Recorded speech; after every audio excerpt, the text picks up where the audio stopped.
She had already lost to this woman twice, and now she was walking back onto a grass court, one day after the most painful defeat of her season, to face her again. That's not a comeback story. That's something else entirely. June 22nd, 2026. Bad Homburg, Germany. The grass is still pristine, still glowing under the golden evening light. Philippine flags are scattered through the stands, fewer than Berlin, but just as loud. And standing on the other side of the net is Elise Mertens. World number 24. Former world number 12. 20 WTA titles. A player who has beaten Alex Eala twice, and never once looked troubled doing it. 2 months ago in Madrid, Mertens didn't just beat her. She took her apart. 6-2, 6-1. 76 minutes. It was the kind of match that doesn't just go in a loss column. It plants something. A question. A quiet, persistent doubt that follows a player into training sessions and long flights and the moments just before sleep when the mind replays things it isn't supposed to. Eala never forgot that afternoon in Madrid. She just decided to do something with it. What happened next in Bad Homburg wasn't just a tennis match. It was a statement, delivered clearly, with authority, against the one opponent who had embarrassed her most. But before we get to the match itself, let's talk about what it took just to get there. 24 hours earlier, Eala had walked off the court in Berlin after a semi-final loss to Linda Noskova. 6-2, 6-4. A result that stings differently when you're that close. Semi-finals of a serious tournament. One step from a final. The loss wasn't a collapse. It was a match against a player who came in sharper, fresher, and executed her game plan almost perfectly. But losing is still losing.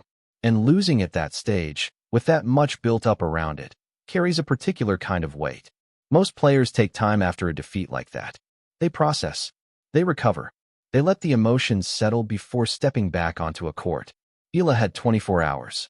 And instead of retreating, instead of letting the Berlin loss reshape how she saw herself, she arrived in Bad Homburg carrying exactly the same belief she'd walked into every match with for the past 12 weeks. Not manufactured confidence. Not forced optimism.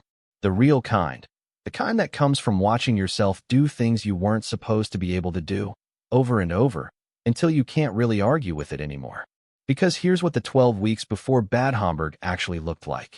Eala had climbed 5 spots in the rankings to reach world number 30. She had secured a historic Wimbledon seeding, the first Filipino player in history to earn a seeded position at a Grand Slam. She had beaten a world number 2, a former world number 3, and rattled through one of the most decorated draws in the Berlin tournament's recent memory. And none of it had looked accidental. None of it had looked like a player getting lucky on a hot week. It had looked like a player who had spent years building toward exactly this moment and had finally arrived. So when she walked onto the court in Bad Homburg to face Mertens, she wasn't arriving desperate for redemption. She was arriving with evidence. 12 weeks of it. The match began, and immediately, something was different. From the opening serve, Eala sent a message that needed no translation. Her left-handed delivery exploded down the tee with a level of aggression that had been completely absent in Madrid. Mertens, who had controlled both their previous meetings almost without breaking a sweat, suddenly looked off balance. Not overwhelmed yet, but uncertain. And uncertainty, against a player moving the way Eala was moving on this particular afternoon, is the beginning of a very specific kind of problem. The left-handed angles came immediately. The same angles that had been giving elite opponents trouble throughout the Berlin run, stretching players wide, pulling them out of position, forcing the kind of defensive replies that take away all the initiative. Mertens' heavy ground strokes, so effective in Madrid, were being met, redirected, and turned back with interest. The Belgian searched for the patterns that had worked before. She found none of them. Eala moved across the grass with the kind of ease that only comes when a player is completely locked in. Not just physically, but mentally. She was reading shots early, taking time away from Mertens, anticipating, and arriving before the ball did. The Filipino supporters in the stands grew louder with every point, flags waving, chants building, filling the court with the kind of sound that can either lift a player or weigh on them. For Eala, it lifted. She broke serve early in the first set, protected her own delivery with authority, and kept the pressure relentless. Mertens searched. Mertens adjusted. Mertens found nothing. When Eala sealed the set with a backhand winner that clipped the sideline, the scoreboard showed 6-2. The The same score Mertens had used to open their Madrid match. Only this time the name on the winning end had changed. The second set followed the same template, but with one important deviation. Eala broke early, went up 3-1, and looked like she might close the match without drama. Then Mertens did what experienced players do when their back is against the wall. She refused to disappear. She dug in, found something, and worked her way back to 4-4. For one brief moment, the momentum shifted. The crowd sensed it. The match tightened. And then Eala responded. Not frantically, not desperately. She responded the way a player responds when the belief runs deep enough that a single bad patch doesn't shake the foundation. She broke serve again, stepped to the line to serve for the match, and delivered one of the cleanest final points imaginable. A left-handed serve down the tee that clipped the line and flew past Mertens untouched. The Belgian never got her racket on the ball. 1 hour and 21 minutes. 6-2, 6-4. Match over. But the score alone doesn't explain what actually happened on that court. Underneath those numbers was a statistical performance that left analysts struggling to find the right frame for it. Mertens arrived as world number 24, a former world number 12, a player with 20 WTA titles and 2 previous wins against this same opponent. She was expected to expose the experience gap one more time. Instead, the experience gap ran entirely in the opposite direction. Eala won 78% of her first serve points, a remarkable figure on grass, where returns stay low and service games can unravel fast. She faced only 2 break points in the entire match and erased both of them with aces down the tee at the exact moments the pressure was highest. That's not good serving. That's clutch serving. That's the kind of performance under pressure that separates players who are talented from players who are actually dangerous. The baseline numbers were even more one-sided. 24 winners to Mertens 11. 10 unforced errors to Mertens 19. In the fast, aggressive rallies that had once been Mertens' weapon against this opponent, Eala now held every advantage. She dictated the tempo. She controlled the court. She overwhelmed the Belgian with a combination of precision, power, and composure that Mertens simply had no answer for. What made this result so significant came down to 3 things. First, the revenge itself. Madrid had left a mark. 6-2, 6-1, 76 minutes. The kind of defeat that doesn't let a player forget it. Eala used that memory as fuel rather than letting it become weight. And when she returned that exact 6-2 scoreline in the first set of Bad Homburg, it wasn't coincidence. It was intent. Second, the streak had extended. With this win, Eala improved to 8 wins in her last 9 grass court matches. A world number 2 beaten. A former world number 3 beaten. Now a former world number 12 added to the list. The Berlin run was no longer a surprise story anyone could explain away. It was becoming a pattern. The evidence was pointing in one direction with increasing force. Third, the statement it made about who she had become. Great players don't simply win matches. They evolve past the versions of themselves that used to lose. In Madrid, Mertens had exposed every gap in Eala's game and walked off court in 76 minutes. 2 months later, the player who walked onto the Bad Homburg grass was quicker, more confident, mentally tougher, and technically sharper than the one who had left Madrid frustrated and searching for answers. That kind of transformation in that kind of time frame doesn't happen by accident. It happens when a player is genuinely leveling up. Mertens, after the match, didn't search for excuses. She acknowledged what she'd experienced. A player who had raised her level dramatically, brought an aggression and confidence that had been absent in their previous meetings, and consistently prevented her from finding any rhythm. The statistics backed up every word of that assessment. This hadn't been a close escape. This had been a controlled dismantling. The reaction that followed was immediate and global. Across the Philippines, fans who had stayed up through the night to watch erupted across every platform the moment match point landed. This wasn't celebration for a routine win. This felt different, like redemption, like validation, like the confirmation of something people had been watching build for months without being quite sure how high it could go. The message spreading wasn't just that Eala had beaten Mertens.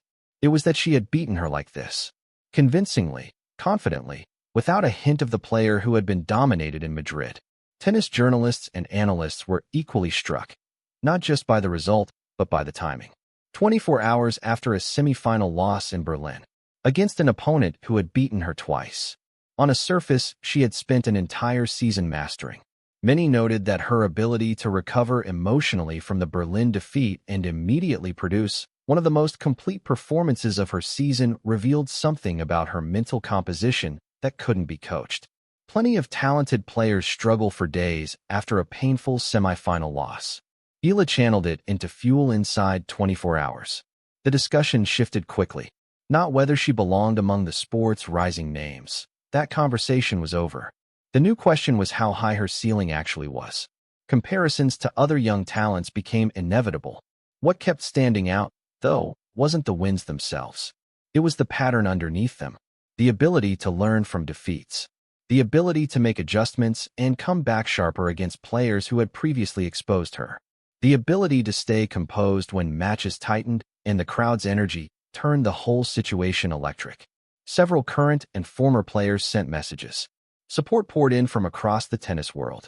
Even in Belgium, where Mertens' defeat was naturally the headline, coverage acknowledged the exceptional level Eala had produced and recognized Bad Homburg as further evidence of a player whose status in the sport was genuinely changing.